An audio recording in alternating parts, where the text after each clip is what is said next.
Money FM 89.3, the best of Saturday mornings. International News Review. And we are back with Steve Oken in our International News Review. Steve, the typhoon this week, Ragasa, displaced some 2 million people in southern China alone. It just unleashed floods and havoc in Taiwan and Hong Kong, Macau, all over the place. Remote islands in the Philippines were also hit. It was a bad week for a super typhoon in this part of Asia. And look, Donald Trump at the UN said climate change is the greatest con job ever. He's wrong. He's lying. And what we saw happen here across, southern China and in the Philippines, in Taiwan, it is going to get worse, these types of storms. And this is something that governments, businesses, and investors have to take into account. It is the physical risk of climate change is hitting us. The increased intensity of storms is a direct result of the climate crisis, and we're going to be doing stories like this over and over and over again, and it is going to be one of the worst issues that we're going to have to deal with, despite what Trump says at the UN. The statistics are shocking, Steve. Hong Kong typically experiences about six typhoons annually. This is their ninth. This is their ninth typhoon of the year. You've got all climate experts, including our good friend of the show, Professor Horton, who I follow on LinkedIn. They're all warning that this is going to get worse and worse, more prolific, more powerful year on year, and it's hitting developing nations.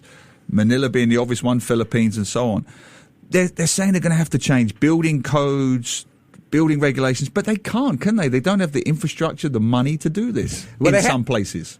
Everybody's going to have to adopt to this, and it's why, when you talk about the differences between a country like Singapore or a place like Hong Kong that can afford, relatively speaking, to make itself more resilient to the climate crisis, it's going to cost those countries more money, those governments more money, and it's really going to hit the developing countries. Countries aren't there. Look, Hong Kong has a $3.8 billion drainage network. That is saving Hong Kong from floods. So it costs the Hong Kong government $3.8 billion so far. It is going to cost them more money. And for a country or a government like Hong Kong, a country like Singapore that can, relatively speaking, afford it, you can't in other places. And so this is why what we do now in the work I do in responsible investing, working with private equity funds, is you have to do something now called scenario planning. You have to say, okay, what is the scenario going to be like from a climate crisis perspective 10 years from now, and I am going to have to make changes. I'm going to have to make changes in where I put my factories. I'm going to have to make changes as to where I put my warehouse. I'm going to have to make changes as to where I'm sourcing my materials from. I'm going to have to make changes into how I treat my employees, because the excessive heat that is also coming with the climate crisis is going to impact them too. Yeah, that dovetails nicely. And of course, anyone who's affected by that super typhoon, Ragasa, we hope that you are getting into a better place now and finding some relief. But as we shift slightly away from that, the opening of COP30, the summit, which is going to be in November in Brazil, is drawing comments from the UN climate chief, Simon Still, saying, look, guys, again, wake up call, everybody. We got to get on this. We got to do something about our changing climate and the impact that man is having on it that is accelerating the very things you're talking about, Steve. And COP stands for Conference of the Parties.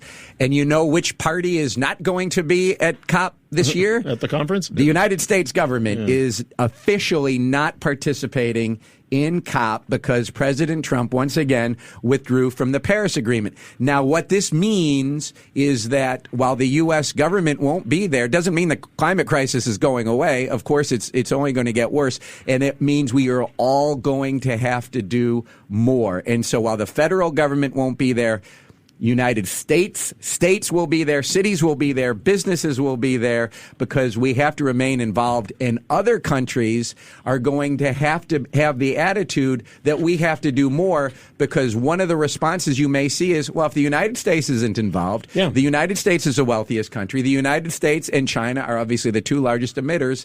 So if the U.S. isn't there, why should we be there? We can't let that attitude happen, although it's understandable if it does. Same week, the announcement about COP, same week, 9th typhoon in Hong Kong.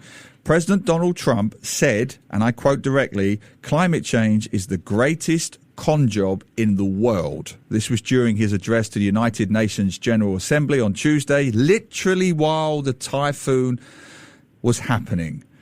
What are your thoughts on that, Steve? Well, if we want to, bridge into the speech that Trump gave in the UN, which is unlike any other speech that's been given at the United Nations. I mean, look, we've got to speak in clear language. It was full of lies. It included lies about the climate crisis. It included lies about immigration. It included lies about what the United States should be doing from a geopolitical perspective. So if we want to talk about climate, Donald Trump says he has a standing order in the White House.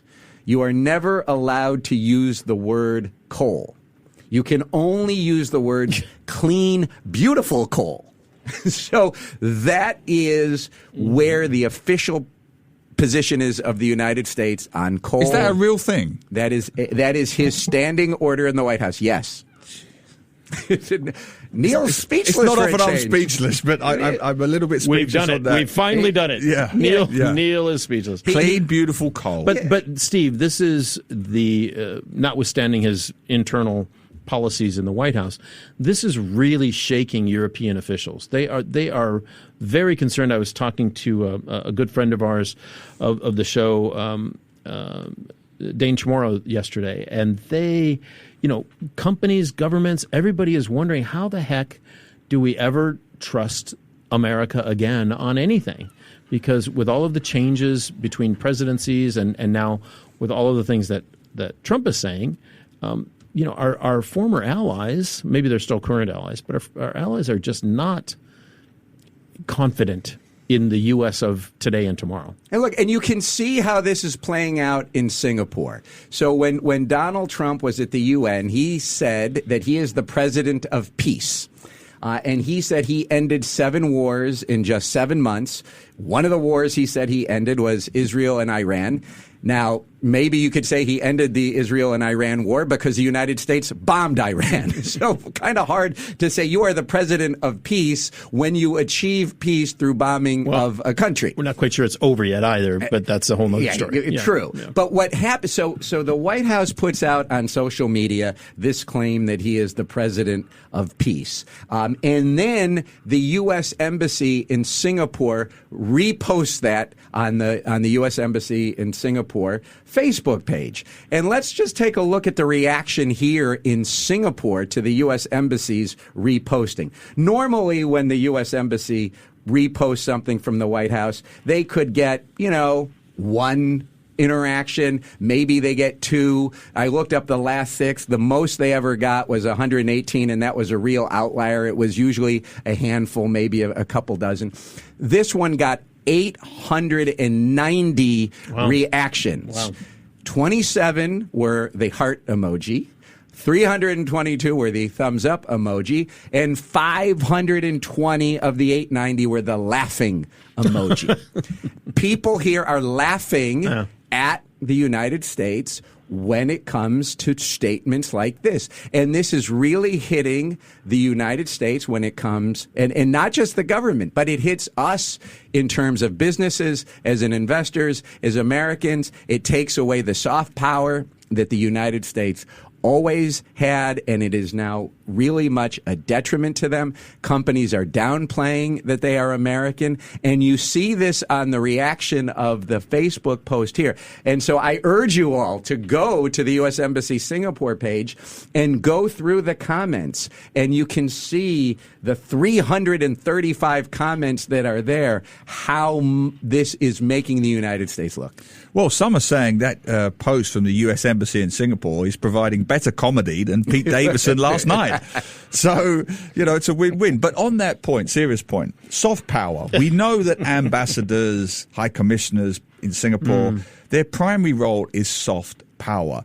And I looked at the Facebook page. People are just openly laughing at the US Embassy and therefore by default at the United States. So my question to you is, Steve, I know you're involved with diplomatic circles in Singapore. What is the position within the US Embassy in Singapore? Can they push back against this? Or is it must be a default thing? You must publish this. Is there anyone who can say, no, I get the point. It's a blanket coverage. But is there any point where they can say, this might not play well in this particular territory? Can they go down that road at least? Well, I would say it's very difficult to do that when you do not have a Senate-confirmed, presidential-appointed ambassador. And right now, we do not have that in Singapore. The ambassador who has been nominated has had his hearing. Sinha has not had his Senate confirmation vote, as most ambassadors have not yet. This is all being bottled up in the Senate. He's the golfing doctor. He's not the Hooters guy. The Hooters guy is Malaysia, right? I get confused. Hooters is Malaysia. I can't believe we're having this conversation. But so Hooters is Malaysia and golfing guy is Singapore. Yes, you are got correct. It. Thank you. And so golfing orthopedic doctor. That's the one. So when you don't now, who knows if Ambassador Sinha, if he ever becomes ambassador? Presumably he will. If he were ambassador, would he be able to go to the Secretary of State or the Assistant Secretary for East Asia, who's kind of his real boss, and say, what, can we not look, we're not going to tell you what to post and not post in Washington. No one is going to tell Donald Trump to do something or not do something. He's going to do what he's going to do. But can we not repost here in Singapore? That's my point. But you can't. You can't expect that to happen until you have an ambassador level person. An ambassador here. We obviously, the deputy chief of mission becomes the charge d'affaires, and so we have a new charge here. He's only been there for about a month. You can't expect him to do that, to have that type of discussion. So we are going to probably continue to see the embassy just reposting what the U.S. government puts out. And look, sometimes, if you go to the embassy Facebook page, there are positive messages here. The Trump, I'm looking at the one that just came out. The Trump administration has invested over $1.5 billion in maritime security for the Indo-Pacific. A positive message here. They talk about working with the Singapore government on having drug busts, that the DEA here works with the Singapore government to stop the flow of drugs and not having a major drug syndicate. So there are positive things the United States government continues to do. There is a positive role for the U.S. Embassy. But when it puts out things that are just not true, that the president of the United States says, it invites the ridicule, and the positive messages get 1, 2, 3 likes. The ridicule ones get hundreds of the laughing emojis, and that hurts the United States of America. It hurts American citizens, American businesses, American investors, and it's not going to get better anytime soon. All right, let's move on. The first new Qantas Airbus jets have come out. It's the Airbus 321 XLR, the extended range, and they have one toilet for every 90 economy passengers. Now, that is worse than Jetstar, Scoot, Ryanair. They don't seem to think that toilets are that necessary, but other people are obviously pushing back, saying this is a basic human right. We need to have this. And this is in response to Qantas replacing its aging Boeing 737. So how many toilets are enough, Steve?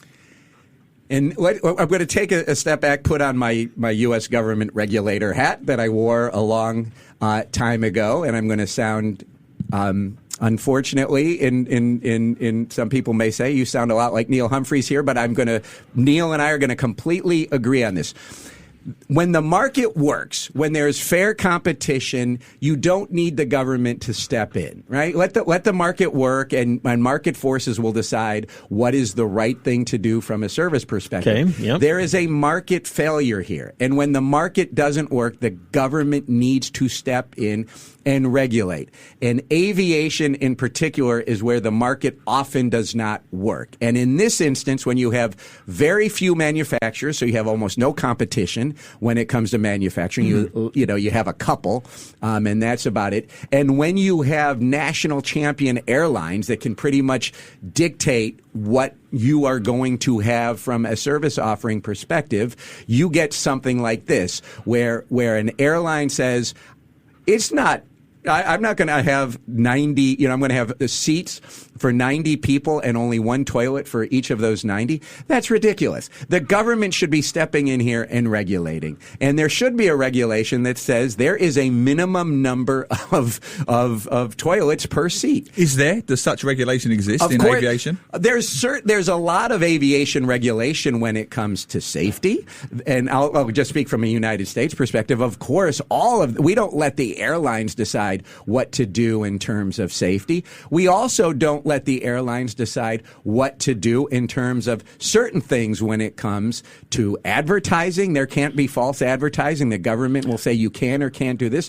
The government will say you lose somebody's bag, you have to pay them at least this amount of money. You kick somebody off a flight who has a ticket because you oversold, you have this level of compensation. There is a lot of government intervention in aviation when it comes to the market. And I think there should be government intervention here. There should be a standard that you have to say you have to have a toilet for at least this many seats. Because unlike the Sting concert, when I can figure out when I want to go to the bathroom, I can't do that. Do we have to bring this back to Sting? Really? I mean, come on. Do that. But what about on some of these shorter routes, right? You're flying back and forth to KL 4 times a day. And if I could just jump in, these flights are specifically for Sydney to Melbourne and Sydney to Perth. Sydney to Melbourne is an hour, I think. Sydney to Perth is Sydney longer. to Perth is longer, yes. It must be 4 or 5 hours, something like that. Hey, Sydney to Perth is like, cross country. New York to Los Angeles.